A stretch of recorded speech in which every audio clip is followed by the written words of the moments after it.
Good evening and welcome to the third lecture of coordination compounds. Till now we have discussed about non-classical ligands, synergic bonding and ligands के types क्या क्या होते हैं. Apart from that हम बात कर रहे थे तो हमने ये भी डिस्कस किया कि आपके पास EA यानी इफेक्टिव एटॉमिक नंबर क्या होता है. अब जस्ट लाइक ऑर्गेनिक केमिस्ट्री अगर आप देखते हो कंपाउंड होता है, फॉर एग्जांपल मैं लिख देता हूँ दिस इज लाइक दिस, ये दे रखा है.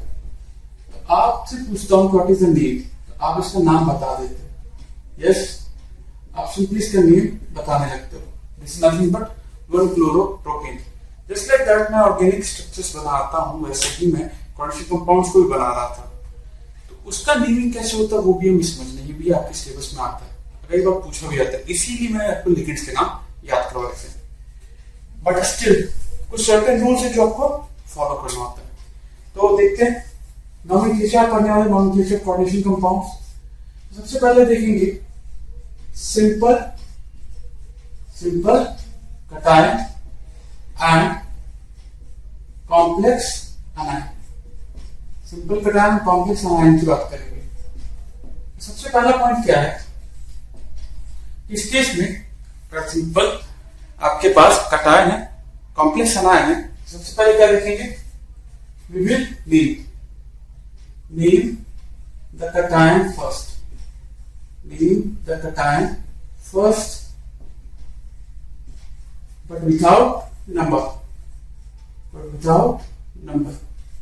नंबर नहीं लिखेंगे, बस cation का नाम लिख देंगे. ठीक है. After that,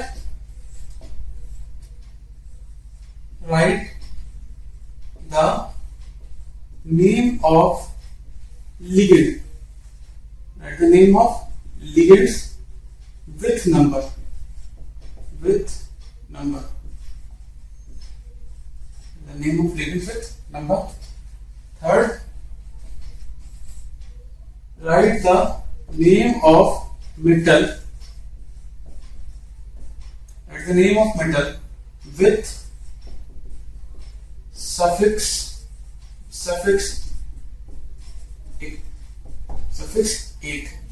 8 सफिक्स लगा के आप नाम लिखेंगे. 8 सफिक्स लगा के आप नाम लिखेंगे.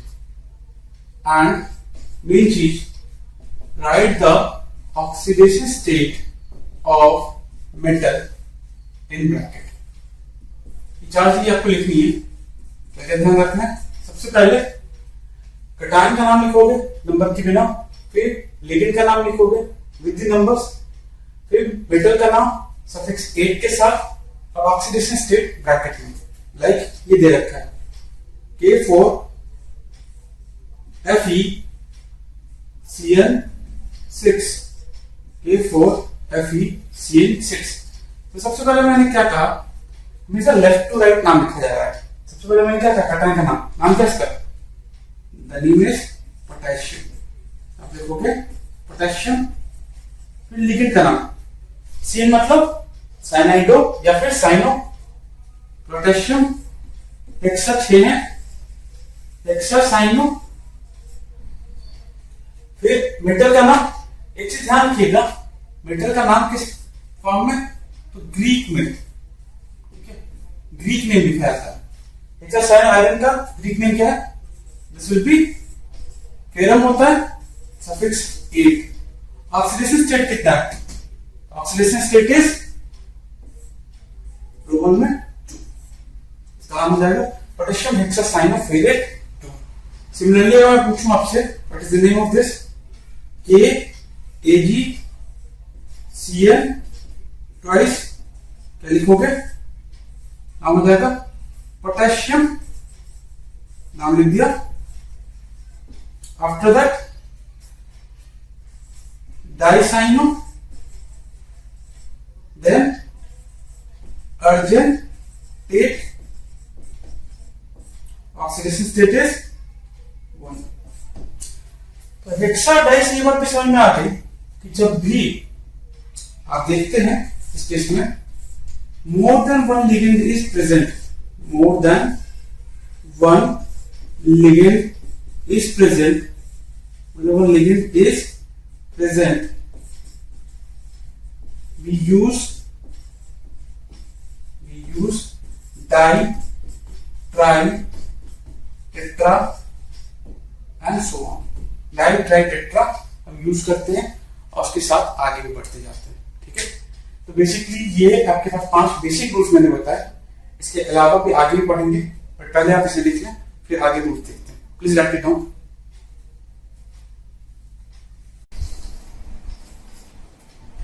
So let's start with the second rule. Second rule किसके लिए है?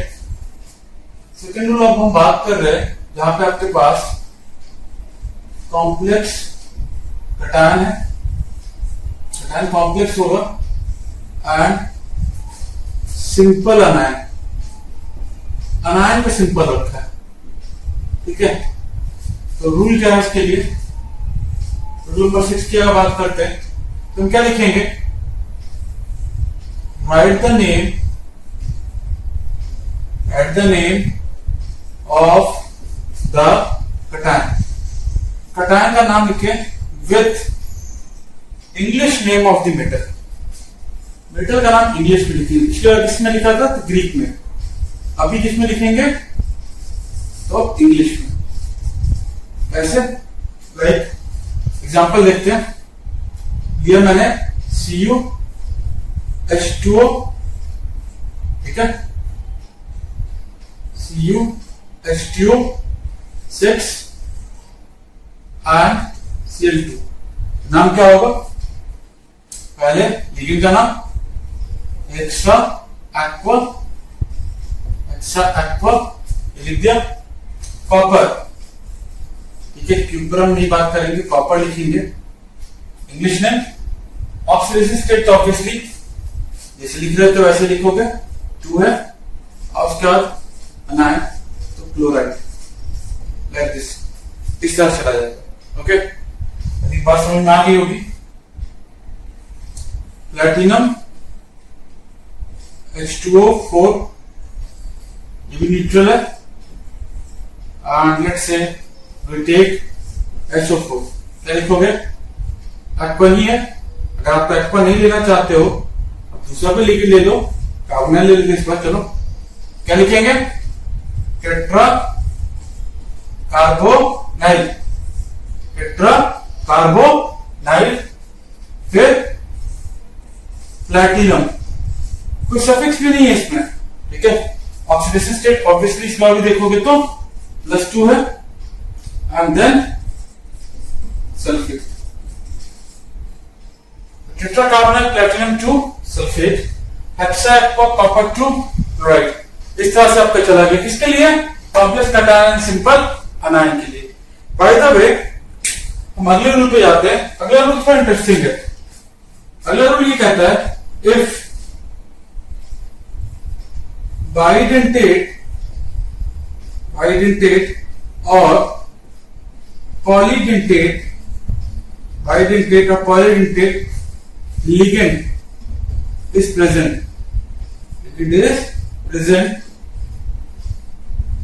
then write bis, tris and so on. अगर bidentate polydentate ligand है, then write bis, tris and so on if more than one ligand is present. More than one ligand is present, मतलब bidentate polydentate ligand है और एक से ज्यादा है तो बिस ट्रिस वाला कंसेप्ट यूज होता है। ठीक है, जैसे let's say take this example, निकल, ठीक है, इथिलीन डायमीन 3 ले लेते हैं एंड क्लोराइड। क्या लिखोगे? इथिलीन डायमीन कोई चार्ज नहीं, ये -2 है तो ये ऑब्वियसली +2 रहा होगा। +2 ऑब्वियसली कहां पे? तो नीचे पे। बाकी आपको क्लियर हो जाती है तो हम लिखेंगे इथिलीन डायमीन, इथिलीन डायमीन। अब इथिलीन डायमीन के नंबर लिखना था, कितने हैं? 3 है। तो आप ट्राई नहीं लिख सकते, क्यों? क्योंकि बाइडेंटेट लिगेंड है ना, बाइडेंटेट मतलब डाई तो यहीं पे आ गया, 2-3 बार आप नंबर नहीं लिख सकते इसे।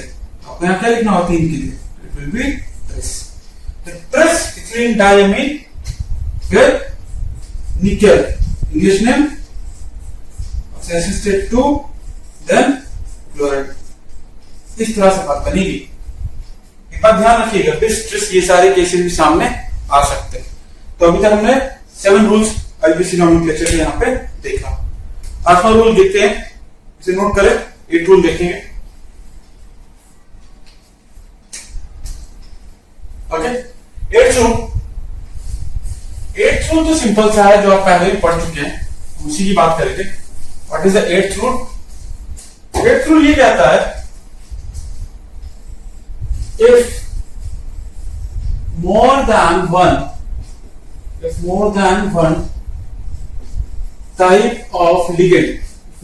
type of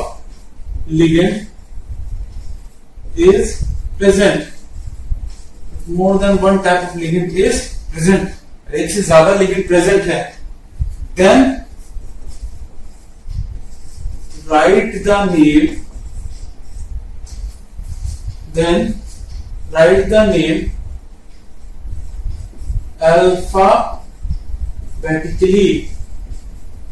alphabetically नाम लिखें।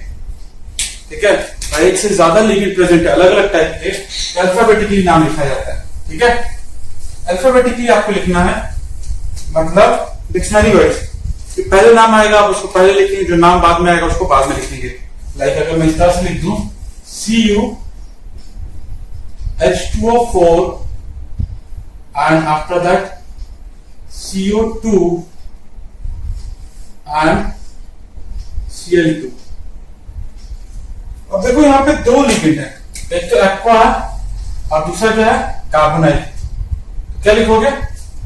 ये कार्बोनाइल है, ये एक्वा। अल्फाबेटिकली पहले क्या आएगा, ए आएगा या सी आएगा? एक्वा का ए पहले आएगा। क्या लिखोगे फिर?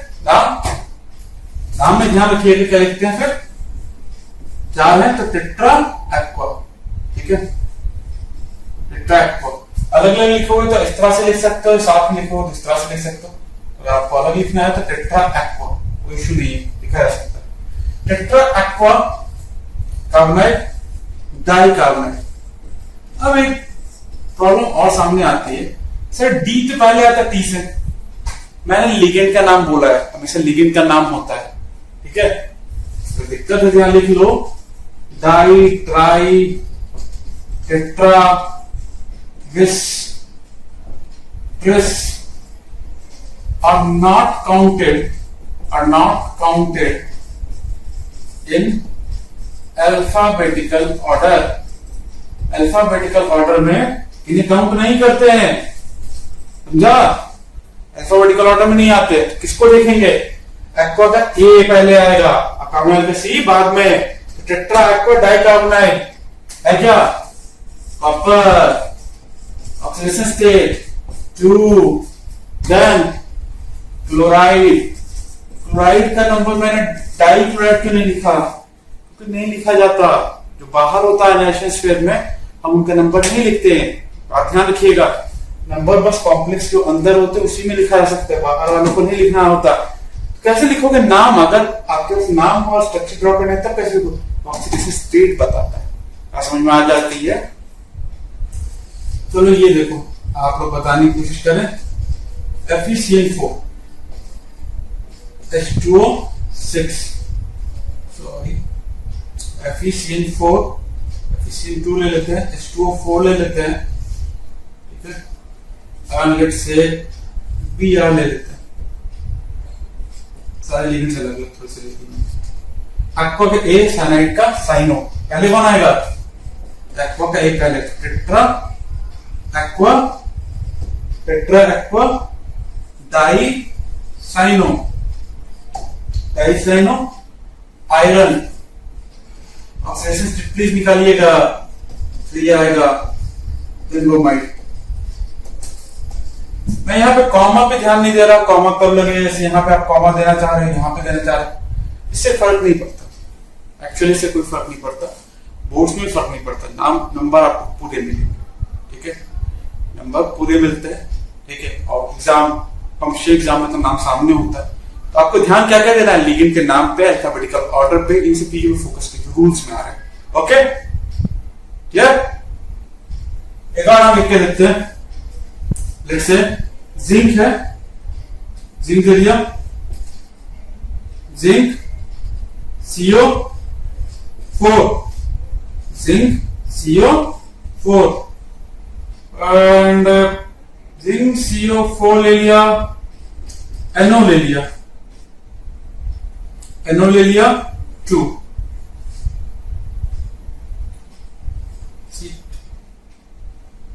चलो SO4 ही ले लेते हैं। एक तो कार्बोनाइल हो गया, एक नाइट्रोसाइल हो गया। तो पहले क्या है, कार्बोनाइल या फिर नाइट्रोसाइल? तो कार्बोनाइल से सी पहले, टेट्रा कार्बोनाइल डाई नाइट्रोसाइल, फिर जिंक, जिंक कितना है निकाल लीजिएगा 2 एंड सल्फेट। नाम लिखना आपको सीखना है। आई थिंक यहां तक बात क्लियर हो जाती है। तो मैंने A टू समझ लिए, ठीक है। अब थोड़े से अलग केसेस भी देखेंगे, 3 अलग अलग केसेस बन सकते हैं, तीनों केसेस देखेंगे। पहले इसे लिखो example, right it down.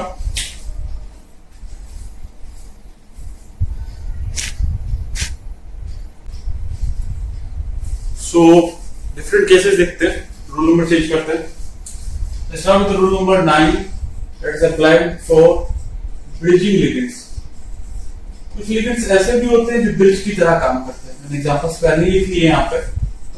Bridging ligands क्या होते हैं? जो कि दो सेंट्रल मेटल के बीच में शेड होते हैं। जैसे CO देखो, यहाँ पे आयरन के साथ शेड है, यहाँ भी ये 3 यहाँ पे ब्रिजिंग ligands, यहाँ पे 2 ब्रिजिंग ligands। तो ब्रिजिंग ligands का नेमिंग कैसे करते हैं? ऐसा कोई स्ट्रक्चर है, कैसे नाम लिखोगे? तो मैंने क्या बोला था, नेमिंग कैसे करते हो? लेफ्ट टू राइट, लेफ्ट से राइट। लेफ्ट में क्या है? आयरन विद 3 कार्बोनाइल, क्या लिखोगे? नॉर्मली जैसे लिखते हो ट्राई कार्बोनाइल, यहां तो दिक्कत नहीं है। आयरन का ऑक्सीडेशन स्टेट कितना आएगा? देख लो, 0 0 0, सब कुछ 0 ही आपके पास चल रहा है, ठीक है।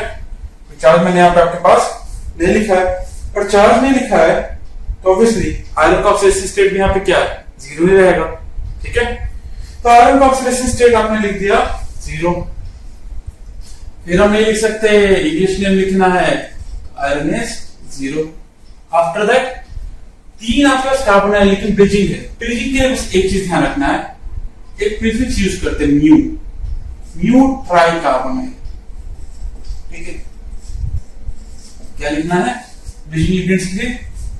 यूज प्रीफिक्स, एक प्रीफिक्स यूज करो mu for bridging ligands, mu try carbonyl. And after that फिर से क्या होगा? Try carbonyl iron, try carbonyl iron. इस तरह से आपको नाम लिखना है। हम कर क्या रहे हैं? लेफ्ट टू राइट जा रहे हैं, ठीक है। लेफ्ट से आपके राइट साइड जा रहे हैं। पहले इसका नाम लिखा, फिर इसका लिखा, इसका लिखा, इसका लिखा, इसका लिखा, फिर राइट। दोनों अलग अलग लिखे। चाहता तो मैं इन दोनों को मर्ज कर सकता हूँ, hexa carbonyl di, hexa carbonyl iron 0 भी लिख सकता था। इतना ही समझना, आप मुझसे लेफ्ट टू राइट लिखना स्टार्ट करें, कोई दिक्कत नहीं। बस ये समझना है कि प्रीफिक्स का यूज करेंगे तो म्यू, ठीक है। यहां पे लिखूं लेफ्ट टू राइट, क्या लिखोगे? पहले टेट्रा अमीन, टेट्रा अमीन लिख दिया। कोबाल्ट, इंग्लिश में कोबाल्ट। देखो यहां पे सल्फेट है, सल्फेट पे +-2, तो ये हो गया +4 आ गया। तो अब देखो यहां पर -2 है, -2 अगर ये है, कोबाल्ट पे कितना होगा दोनों पे? तो ऑब्वियसली +3 6 में से 2 चल गया, +4। कोबाल्ट का ऑक्सीडेशन स्टेट +3। रोमन में लिखिएगा प्लीज, इंग्लिश में मत लिख दीजिएगा। इन दोनों में ये अमाइडो है, it is amido, this is hydroxo को या हाइड्रोक्साइडो को अल्फाबेटिकली देखेंगे तो mu amido, then mu hydroxo, then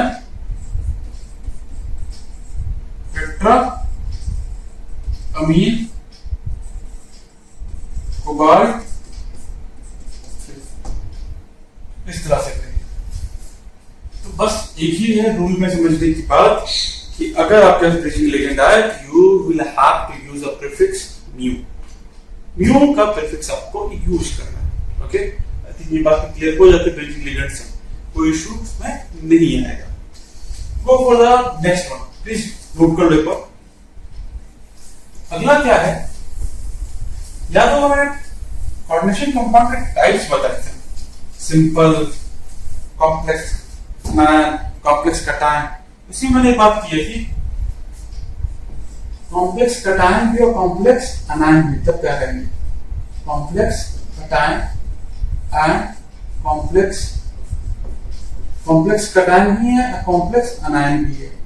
like this, platinum ले लिया, जनरली प्लैटिनम भी ऐसा काम करता है, वही ले लेते हैं। प्लैटिनम पिरिडीन ले लिया, 4 प्लैटिनम पिरिडीन 4, फिर ले लिया प्लैटिनम Cl4, +2 चार्ज दे देते हैं इस पे, +2 रखा, ये +2 आ गया, -2 आ गया, क्यों क्लोरीन -1। क्या लिखोगे ना, हमेशा लेफ्ट टू राइट, पहले कटायन फिर आयन लिखेंगे। टेट्रा पिरिडीन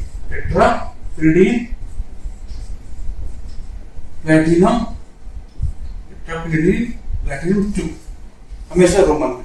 फिर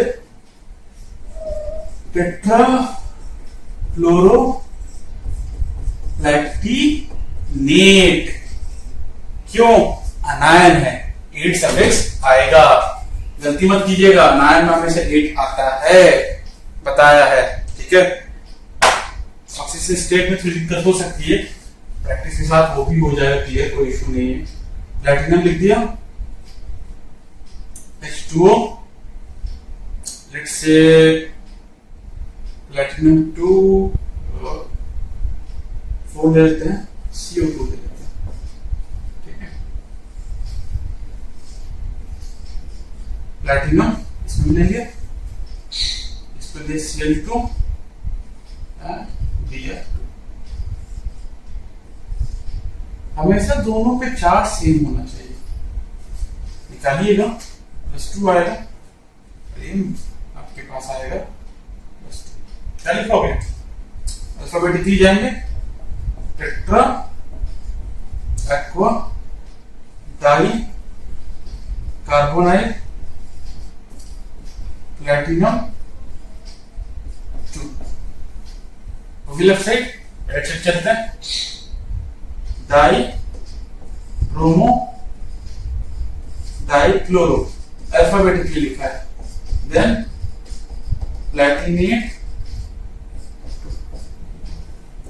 कटायन, देन अनायन, अल्फाबेटिकली लिखना है, डाई का यूज करना है। ओके, आई थिंक इसमें कोई इशू आपको नहीं आएगा। ओके, लास्ट एक किस बचता है, लिखते हैं इसको।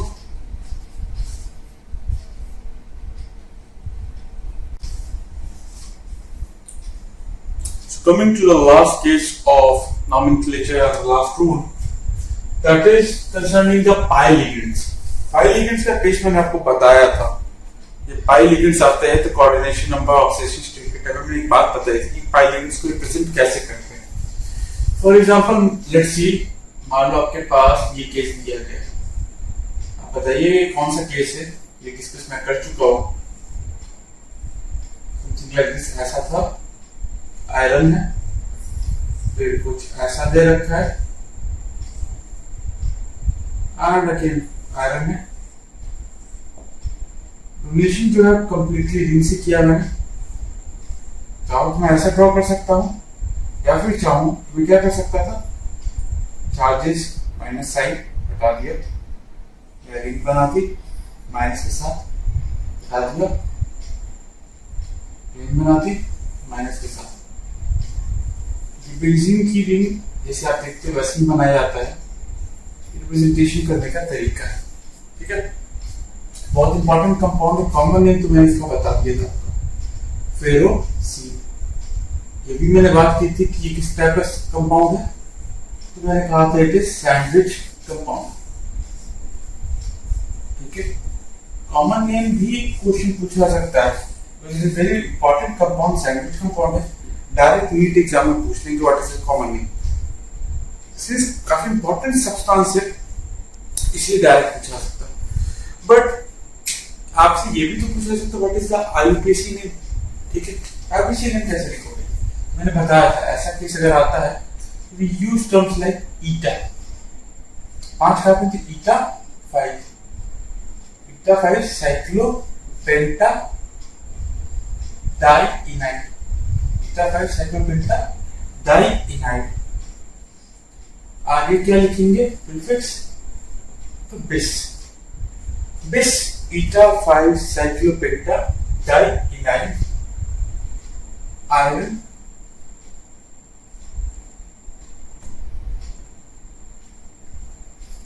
2 प्लस 2 रहा होगा, इन दोनों -2, तो और कंपाउंड क्या हो, ये हो गया हमारा पहला एग्जाम्पल। ईटा लिखना सीख लिया हमने। चलो दूसरा एग्जाम्पल एक देख लेते हैं। चलिए ये वाला केस देख लेते हैं। टाइटेनियम +4 था,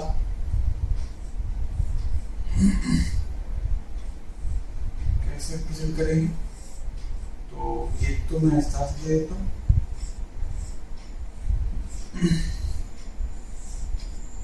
इस तरह से रिप्रेजेंट कर देता हूँ।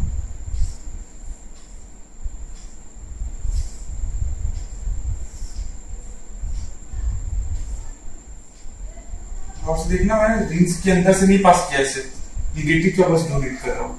निगेटिव चार्ज का डोनेशन अगर से दिखा रहा है, इसका मतलब जो बॉन्ड बना पाई इलेक्ट्रॉन्स का नहीं बन रहा, तो किसका बन रहा है, तो सिंपली सिग्मा बॉन्ड बन रहा है। तो ओवरऑल जो कंपाउंड है, इस कंपाउंड में 2 तरह के लिगेंड्स हैं। एक क्या है, एक तो आपका पाई लिगेंड है, और दूसरा जो टाइप है वो सिग्मा लिगेंड का है।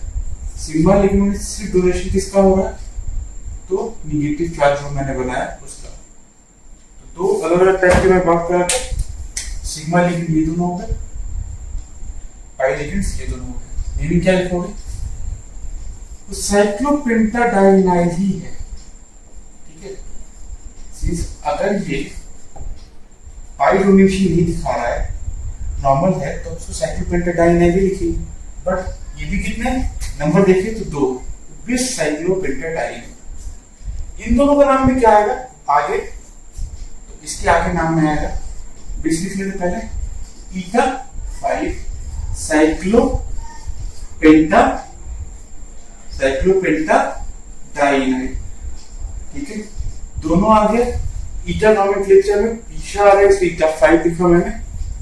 एंड आफ्टर दैट टाइटेनियम, अनायन तो है नहीं, कटाया है, टाइटेनियम, इसका नाम भी लिखिए। A is done, B is done।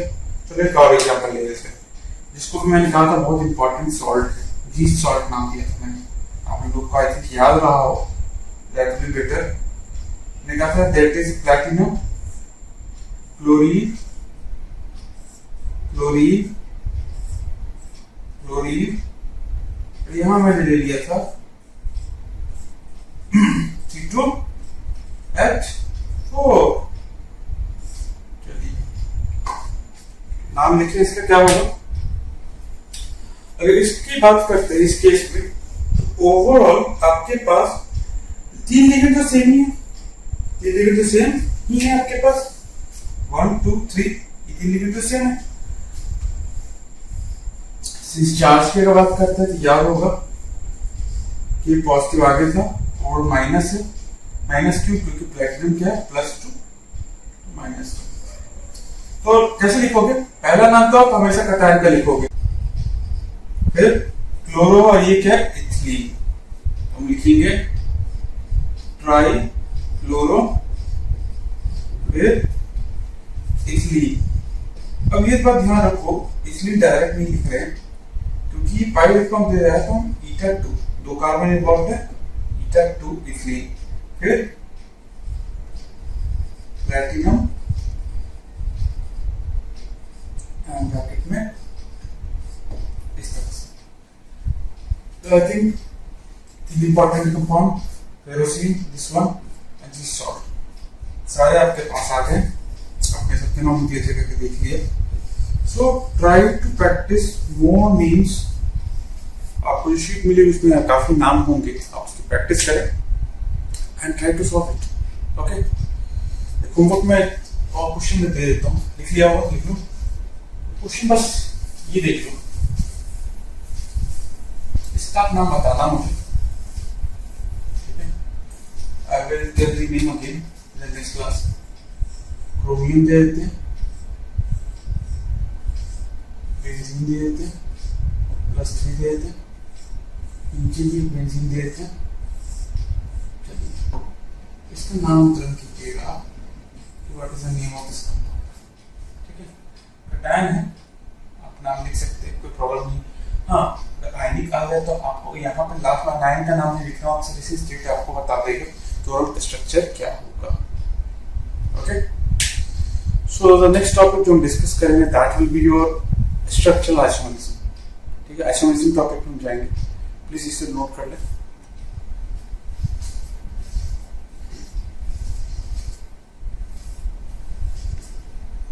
After the nomenclature हम ये देखने वाले हैं आइसोमेरिज्म। आइसोमेरिज्म हमने पढ़ा था ऑर्गेनिक में, इनऑर्गेनिक केमिस्ट्री में भी हमें आइसोमेरिज्म पढ़ना है, specially in the potassium compound. Isomerism हमने दो तरह के पढ़े थे, पहला क्या था, एक स्ट्रक्चरल आइसोमेरिज्म था और दूसरा स्टीरियो। यहाँ भी क्लासिफिकेशन दो ही होगी, स्ट्रक्चर एंड स्टीरियो, ठीक है। स्टीरियो का तो हमें पता है, एक क्या होता है ज्योमेट्रिकल और दूसरा ऑप्टिकल। एक ज्योमेट्रिकल लेंगे और दूसरा ऑप्टिकल लेंगे। स्ट्रक्चर की बात करते हैं, स्ट्रक्चर क्लासिफिकेशन थोड़ा डिफर करेगा। यहाँ पे पहला हो सकता है यू कैन हैव जैसे आयनाइजेशन, आयनाइजेशन एक पॉसिबिलिटी है। दूसरा हाइड्रेट, तीसरा लिंकेज, चौथा coordinate, fifth coordination position, and the last is polymerization। मतलब 6 डिफरेंट टाइप के स्ट्रक्चरल आइसोमर्स पॉसिबल है। पहला आयनाइजेशन, दूसरा हाइड्रेट, लिंकेज, कोऑर्डिनेट या कोऑर्डिनेशन आप कर सकते हो, then coordination, position, then polymerization, ठीक है। किस टाइप का क्या होता है we will see that.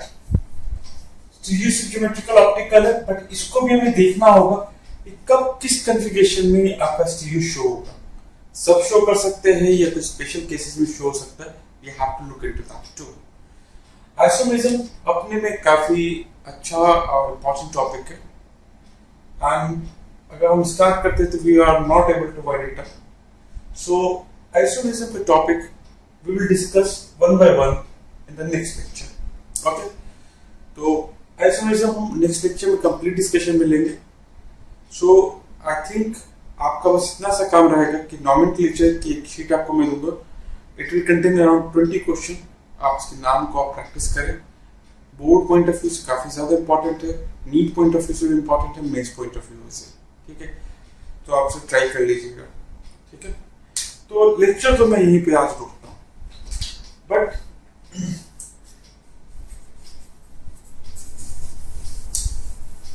Last class में मैंने जब बात कर रहे थे लास्ट क्लास, तो मैंने एक सॉल्ट का जो बात किया था, जो यहाँ आज फिर से देखा, जी सॉल्ट, मैंने नाम बताया था KPT Cl Cl Cl CH H H and H, ये लिया था। इस पे थोड़ी सी दिक्कत आ रही है लोगों को, सो एक बार दोबारा देख लेते हैं। जी सॉल्ट का फॉर्मूला तो हमें पता है, 3 क्लोरीन होता है और 1 इथिलीन होता है। इसमें एक इफेक्ट मैंने बोला था ट्रांस इफेक्ट, उसी को समझना चाहते हैं। इसको समझने के लिए पहले इथिलीन हटाओ, क्यों हटाया वो भी बताओ। लेट्स से क्लोरीन होता है, what is hybridization of platinum. Hybridization क्या होगा, स्ट्रक्चर देखो, स्ट्रक्चर से आपको पता चले structure is square planar, square planar structure है। हाइब्रिडेशन स्क्वायर प्लेनर का होता है DsP2। कैसे लिखा, क्यों लिखा हाइब्रिडेशन इस तरह से, we will see that too. Chemical bonding का कंसेप्ट जो है डी ऑर्बिटल ही क्यों यूज हुआ ये भी मैं बताऊंगा, बट इतना तो भी पता याद होगा केमिकल बॉन्डिंग चैप्टर से। स्क्वायर प्लेनर स्ट्रक्चर होता है जो DsP2 हाइब्रिडेशन था, it is DsP2 square planar DsP2। Angle कितना होता है, the angle is nothing but, angle की बात करते हैं तो एंगल होता है 90 डिग्री, सारे एंगल्स 90 डिग्री होते हैं। ओके, सारे लेंथ भी क्या होंगे इस केस में, इक्वल होंगे। लेट्स से लेंथ की बात करता हूं, एंगल में रब कर रहा हूं, ठीक है। सारे बॉन्ड लेंथ की बात करता हूं, लेट्स से ये बॉन्ड लेंथ है x, this one is y, this one is z। इस वाले को मैं लेट्स से p ले लेता हूं। अभी क्या होगा, x equal to y equal to z equal to t. क्यों, सारे लिगेंड सेम है, सारे लिगेंड सेम, सिमेट्रिकल स्ट्रक्चर है। अगर बाय द वे मैं लिगेंड को चेंज कर दूं, इस लिगेंड को मैंने चेंज कर दिया, और चेंज करने के बाद मैंने लिया इथिलीन, ये बन क्या गया जी सॉल्ट। बिल्कुल सही, जी सॉल्ट में ये क्या करता है, अपना पाई इलेक्ट्रॉन को डोनेट करता है, पाई इलेक्ट्रॉन डोनेट होता है। अब ये स्ट्रक्चर स्क्वायर प्लेनर है लेकिन डिस्टॉर्टेड है। डिस्टॉर्टेड क्यों है, क्योंकि लिगेंड चेंज हो गया, लिगेंड चेंज हो गया तो दिस इज डिस्टॉर्टेड फॉर्म, या आप कह सकते हैं this is not symmetrical, it is bit asymmetrical, हल्का सा एसिमेट्रिकल होगा। अरे एसिमेट्रिकल होगा क्यों, क्योंकि लिगेंड चेंज किया। अब बात को समझो, हम ये नहीं कह सकते कि x equal to y equal to z, statement हम नहीं कह सकते, statement is wrong, we can not write like this, this is not true, हम इस तरह से नहीं लिख सकते। रीजन सिंपल सा है, रीजन क्या है, इथिलीन जो है आपके पास, या तो जो इथिलीन है इसमें टोटल 6 एटम्स हैं। 6 एटम्स क्या करेंगे, रिपल्शन क्रिएट करेंगे। अब रिपल्शन क्रिएट करेंगे तो क्लोरीन आपके पास है, ये दोनों क्लोरीन क्या है, इसके क्लोज है, विसिनिटी में, ठीक है। और इसकी अगर बात करते हैं तो ये वाला जो क्लोरीन है, ठीक है, ये क्लोरीन क्या है, इसके ट्रांसपोजिशन पे, ठीक है। तो एक लाइन में कौन सा आ रहा है, this one, this chlorine comes into the line, ये एक लाइन में आपके पास आएगा, प्लैटिनम के साथ जुड़ा हुआ है, एक लीनियर फॉर्म में ये आपका आएगा। Let's say this one is 1, this is 2 and this is 3। तो 2 वाला क्या होगा, इथिलीन के लाइन में आ रहा है, इसके चलते एक लाइन में होने के चलते रिपल्शन बहुत ज्यादा इसे मिल रहा होगा, ठीक है। आप सोच रहे होगे सर इसको भी ज्यादा मिलेगा, बट इट्स नॉट ट्रू, इन दोनों को लगभग इक्वल मिल रहा होगा। और इससे सिर्फ ये होगा कि अगर रिपल्शन क्रिएट भी करता है, एंगल चेंज होगा। मैंने बात यहां बॉन्ड लेंथ की है, ये बात समझो, एक्स वाई जेड यहां पे बात करें, x y z bond length की बात करें, इन दोनों को 1 और 3 को तो बॉन्ड एंगल चेंज होगा।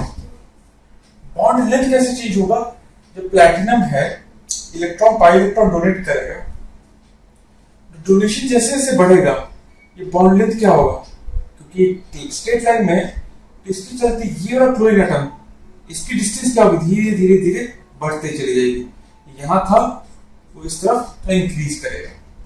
Due to the repulsion created by ethylene, the second chlorine atom will gets, या आप कह सकते हो, moved away from this platinum central atom. ये प्लैटिनम सेंट्रल एटम से दूर भागेगा क्योंकि ये प्रेजेंट है, दूर चला गया क्योंकि बॉन्ड जो है यहाँ पे आपका स्ट्रॉन्ग पाई का बॉन्ड बनते जा रहा है, पाई इलेक्ट्रॉन डोनेट करते जा रहा है। अब इसी के चलते ये वाला सेकंड क्लोरीन दूर चला जाएगा। अगर दूर चला जाएगा, x क्या होगा, ग्रेटर देन y होगा, और y जो होगा वो z के ऑलमोस्ट इक्वल होगा। x greater than y almost equal to z। ये जो बॉन्ड लेंथ में चेंज आया, ये बॉन्ड लेंथ में चेंज आया, it is due to effect called trans effect. Trans effect कह रहे हैं, क्यों कह रहे हैं? क्योंकि ये जो इथिलीन था इसने अपने ट्रांस क्लोरीन पे ही इफेक्ट दिखाया। क्लोरीन एटम पे जो इफेक्ट आ रहा है ट्रांस जो था क्लोरीन इथिलीन उसी में बस दिखता है, इसीलिए इसको ट्रांस इफेक्ट कहते हैं। इन दोनों पे नहीं दिखा सकते क्योंकि ये तो सिस पोजीशन पे, एंटी पोजीशन पे या ट्रांस पोजीशन से सेकंड वाला एटम सेकंड का बॉन्ड लेंथ बढ़ता है। आप सिंपली इस तरह समझ सकते हो कि अगर यहाँ पे आपके पास मेरा फिंगर जो है आपका सेंट्रल एटम है, यहाँ पे आपके पास पहले दोनों सेम एटम लगे हुए थे क्लोरीन, अगर बाद में इथिलीन लगाओगे, इथिलीन जितना ज्यादा इलेक्ट्रॉन देगा ये वाला बॉन्ड उतना ज्यादा क्या होगा, दूर चला जाएगा। दैट्स व्हाई हम कहते हैं कि आपके पास बॉन्ड लेंथ बढ़ जाएगी। That is called trans effect. आप इसको समझने की कोशिश करें और इसे याद करने की कोशिश करें। Okay, so trans effect I think clear हो जाता है, नहीं होता है तो दोबारा पूछ लीजिएगा। Okay, so please solve this sheet, attempt the nomenclature part. Okay, please write it down and we will stop here.